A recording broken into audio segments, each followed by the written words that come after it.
The exercise of the week is a lateral sliding lunge. This is an important exercise because as adults, we don't do a whole lot in what's called the frontal plane, which is side to side. We do a lot that's forward and back. So it's really important that we continue to move in ways that challenge us outside of our typical forward-backward movement pattern. Now you see on the floor I have what's called a slide board.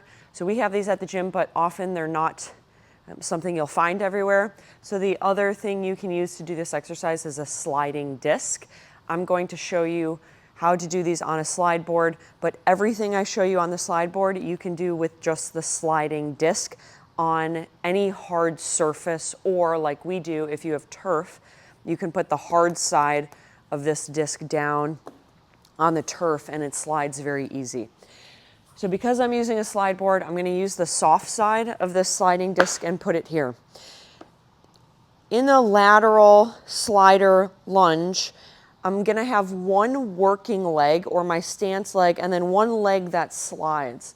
The most important thing to know about this exercise is that I'm going to put the majority of my weight in my stance leg and very little weight in my sliding leg. Because if you put too much weight in your sliding leg, you're not going to be able to get back and you're going to feel some strain in your groin and adductors. So level 1 of this exercise is called a reaching lateral slider lunge. All that means is that I'm going to sit down into a squat on my stance leg, reach my hands out, and I've now let my sliding leg go out to the side. To stand up, I'm going to push straight down through the stance leg foot, come back to a standing position. Squat down, reach my hands out. I'm getting as low into a squat as my body allows me to, pushing through the ground to stand up. Slide down, slide up. Now, if you're a first timer at this, you're not going to slide as long or go as deep as I did. What you should do is start somewhere where you feel a lot of confidence and control. You're not noticing any strain in your groin. So let's say it looks like this to start. Maybe week 1, I only go this low. And then in week 2, I start to challenge myself. How much lower can I sit into that squat and reach that leg out and still feel comfortable enough that I'm going to get back to the starting position? So once you progress beyond just doing body weight with the reaching, we can move to what's called a goblet position. So I have a kettlebell here. I hold it in a goblet position, and now I do the same thing. It involves more core because my body has to fight to stay upright since this kettlebell wants me to fold forward. This is level 2. Often for level 3, we'll move to a place where we're holding the weight down at our side. You can hold it what's called contralaterally or ipsilaterally. Contralateral means the weight is opposite of my working leg.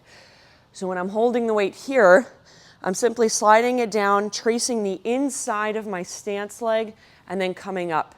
It does not matter how deep the kettlebell goes. It's more about me just getting into as low of a squat as I can manage. And then as soon as I'm ready, I'm pushing through that stance foot to come up. Or I can hold it ipsilateral, meaning it's on the same side as my working leg. And this offers a little bit of a different challenge. Not better or worse than the inside, just different. The third loading pattern is to hold 2 weights, either kettlebells or dumbbells. And now when I go down, I'm going to trace the outside and the inside of my stance leg and come up. Trace the outside and the inside, come up. 2 things happen when you hold 2 weights. Number 1, you're more balanced because you have a weight on each side. But number 2, because you're holding 2 weights, you physically have the ability to hold more load. So this would be the most advanced version of the lateral slider lunge.